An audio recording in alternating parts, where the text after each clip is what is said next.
मगर पार्टी को हमने बार बार कांटेक्ट करने की कोशिश की, पार्टी की तरफ से कांटेक्ट हुआ। कल तो हमने उनको डिक्लेयर कर दिया कि हम जो है नीलेश सांबरे साहब जो यहाँ भारतीय जनता पार्टी को हरा सकते हैं, वो भारतीय जनता पार्टी को हराने का काम नीलेश सांबरे साहब करेंगे। और एक निहायत ही अच्छे इंसान जिन्होंने शहर के अंदर काम किया है, मजलूमों के लिए सुविधाएं की है, लोगों के लिए स्कूल खोले हैं, ऐसे एक शरीफ और जिनके काम के बल पर जो वोट मांग रहे, ना कि हिंदू और मुसलमान इंडिया पाकिस्तान मैच पे मांग रहे, वो अपने काम पर मांग रहे, ऐसे कैंडिडेट को हम समर्थन करने जा रहे।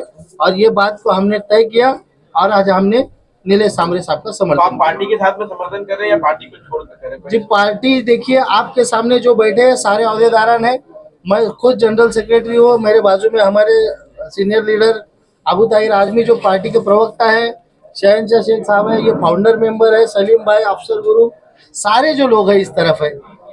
एक जो बेजुबान जानवर और दूसरा जो नॉन स्टॉप मशीन है वो उस तरफ है। एक अभी इसमें प्रॉब्लम ऐसा है कि समझ लो अकरम खान अगर जीत गए 2 लाख वोट से, जैसे आज आगे चल ही रहे वो 2 लाख वोट से, अगर वो जीत गया तो 2 लोग को पार्लियामेंट भेजना पड़ेगा। या अकरम बाबू बेंच बजाएगा और शादा उस्मानी मोदी की आंखों में आके डाल के बोलेगा, तो ये भी एक दिक्कत है। तो इसमें कहीं ना कहीं एक सवाल ये खड़ा होता है कि जिस तरह से देखा जाए आपके पार्टी की एक उम्मीदवार चुनावी मैदान में है, आप उनको ना समर्थन देते हुए जिजाऊ संगठन को कहीं ना कहीं पार्टी में फूट नजर आ रही है। पार्टी में फूट है, क्या आपको समर्थन देने का किसी प्रकार का राष्ट्रीय अध्यक्ष का लेटर आया है? देखिए राष्ट्रीय अध्यक्ष का कोई लेटर हमको आया नहीं है। महाराष्ट्र के अध्यक्ष से हमारी बात होती है, महाराष्ट्र के अध्यक्ष ने हमको कहा, हमने उनको ग्राउंड रिपोर्ट बताया कि यहाँ जो एमआईएम के जो कैंडिडेट आपने दिए हैं वो कैंडिडेट निहायत ही काबिल नहीं है, क्योंकि वो 4 बार कॉरपोरेशन का इलेक्शन लड़े, उसमें 658 वोट पाए उन्होंने। और दूसरा जो कैंडिडेट है जिसके जो जबान उसकी रुक ही नहीं रही है, वो पता नहीं रात के अंधेरे में क्या करने भारतीय जनता पार्टी के मंदिर के पास जाता है। वो जो इतना बोल रहा है कि मुसलमान ये वो, लेकिन उसके पास कौन है जो वोट दिला दे? आपने उनकी सभाओं को कवर किया है, 15-16 साल के बच्चों के नीचे कोई नहीं वहाँ। ये मेरे को लगता है वो 2029 की तैयारी कर रहे हैं कि वो वोटर बनेंगे तो एमआईएम का ये काम करेंगे। समर्थन आप अपने कैंडिडेट का मतलब कैंडिडेट को नकारते हुए दूसरे कैंडिडेट को अपना कर जो है, बिल्कुल सही बात है। हम हमारा विरोध जो है वो कैंडिडेट को है, ना कि पार्टी को। हम ना पार्टी छोड़ रहे, हम असद साहब से बेइंतहा मोहब्बत करते हैं, करते रहेंगे, पार्टी में आखिरी दिन तक बने रहेंगे। करते उन्होंने ये टिकट डिक्लेयर किया। जी बिल्कुल सही बात है, उन्होंने नहीं किया, ये औरंगाबाद से आई है। हमने बार बार इनको पूछा कि आपको टिकट दी गई है तो आप पार्टी के वर्कर लोग को क्यों नहीं बुला रहे, बल्कि किसी भी वर्कर को कांटेक्ट नहीं किया गया। ये चंडाल चौकड़ी जो है वहां पर चल रही है, किसके कहने पर चल रही है आप बेहतर समझते हैं, मैं उसके बारे में बोलना नहीं चाहता। यही ग्राउंड रिपोर्ट मैंने ऊपर दिया, मुझे कहा गया जो आपको बेहतर लगता है, जो भारतीय जनता पार्टी को हरा सकता है, जो आने वाले टाइम में बीजेपी में नहीं जा सकता, उस कैंडिडेट का आप समर्थन कीजिए।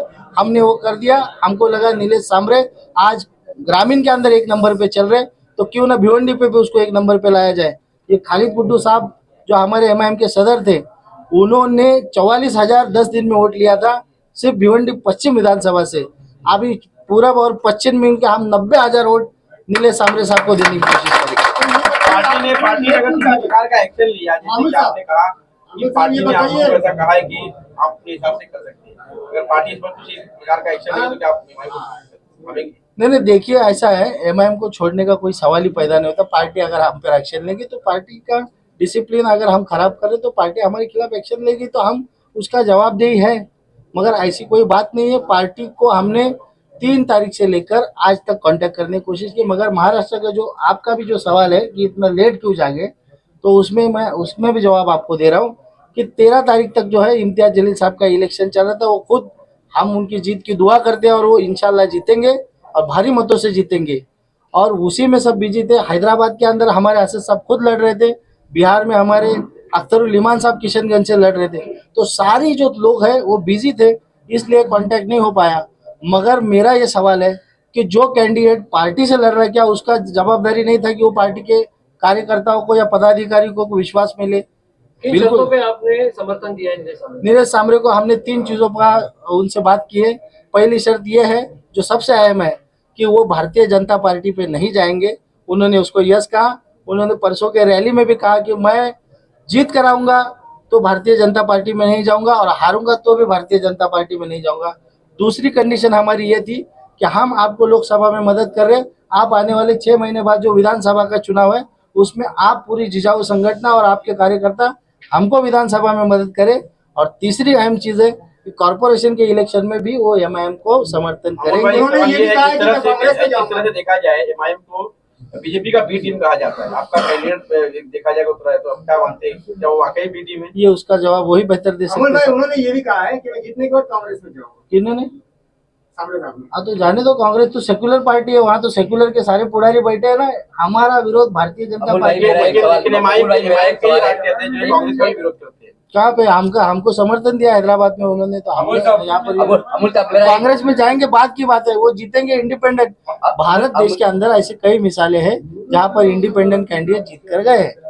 मेरा एक सवाल है, आपने अभी 3 ऑप्शन पे इनको समर्थन दे रहे हैं, समझ गया मैं, तो बोलिए। ये जो समर्थन आपने तीनों ऑप्शन जो रखे हैं, ये आपका पर्सनली जो है कि आपका जो है कि इनको शर्त है, नोटरी करके लिया जाएगा। नहीं ये सामने बैठे हैं, सामने पूछ आप लीजिए। शहर के या शहर के विकास को लेकर के आपने क्या बोल रहे हैं? शहर के नाला विकास को सब लेकर के अच्छा वो भी ऐड विकास को लेकर के आप समर्थन दे रहे हैं, आप अपने कि कल भी राष्ट्रवादी के 2 नगर सेवक लोगों ने, आपने समाजवादी के 2 नगर सेवकों ने ले लिया, प्रवेश लिया। परसों कल्याण में कई लोगों ने नगर सेवक, माजी नगर सेवक, अल्पसंख्यक सेल के लोगों ने प्रवेश ले लिया। हम दावे के साथ बोलते हैं जो काम करेंगे वो नेक काम करेंगे, भिवंडी का सुधार करेंगे। परसों मैंने एक पत्रकार जी को रात में वहां से वेस्ट में जाके परेशान होकर फोन किया था कि भिवंडी की हालत अपने को सुधारने के, यहाँ पे अपने लोग रहते हैं, अपने लोगों को रहने का हक है। इस भिवंडी में मैं साइकिल पे घुमाऊं, इस भिवंडी में पीछे रखे एसबीआई के सामने जो ट्रैफिक पुलिस का था उसमें गिरा था, मेरा भाई था, भाई ने गिरा, साइकिल गिर गई, रिक्शा वाला आ गया तो गिरा। तो इसके साथ मेरा लगाव है।